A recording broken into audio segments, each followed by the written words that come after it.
मेरे भाइयों, आप सब कैसे हैं? हमारे पास योसाया की एक पेशगोई है जिसे हमें समझना होगा। और देख, सिपाहियों के गौल और उनके सवार दो दो करके आते हैं। फिर उसने यूं कहा कि बाबुल गिर पड़ा और उसके माबूदों की सब तराशू हुई मूर्तें बिल्कुल टूटी पड़ी हैं। बाबुल इस निजाम की नुमाइंदगी करता है जो अपने आप को मसीही कहता है और जो तस्वीर को पसंद करता है, इस तरह की चीजें लेकिन जवाल पजीर हैं।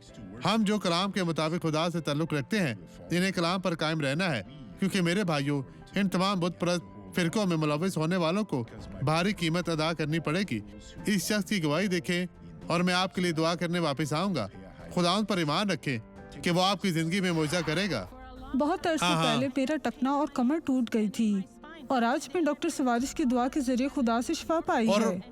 और खुदा ने मेरी बेटी को भी वहाँ उस हिस्से पर छुआ जब मुझे ढूंढते हुए नोवा कॉन्टाजिंग गई। मैंने कहा कि मैं बरकत लेने आई। और आप कामयाब हुई। मैं बहुत आज खुश यहाँ हूँ। कैसे पहुँची थी? आज मैं पैदल चलते हुए बहुत बुरा महसूस मुझे कर रही दिखाएं हूँ। ये कैसा था, मुझे दिखाएं, बहाना बनाएं, मुझे मैं इस तरह दिखाएं। चलती थी। इस तरह तो अब चलती जाएं, मैं देखना आहिस्ता चाहता आहिस्ता हूँ। चलती थी। इस तरह देखें, इस तरह चलती थी। बहुत दर्द हम की अमूल से जलन चले, थी। चलती जाए बहन, चलती जाए। खुदा का चलना शुक्र आसान हो, है। मैं चले बिल्कुल चले ठीक हो चले गई हूँ। मेरे खुदा भाइयों, का इसे शुक्र देखिए, हो। खुदा अच्छा है। आए अब दुआ करें। बाप, हम दुआ कर रहे हैं। हम सब की तरफ से तेरे फजल की भीख मांगते हैं।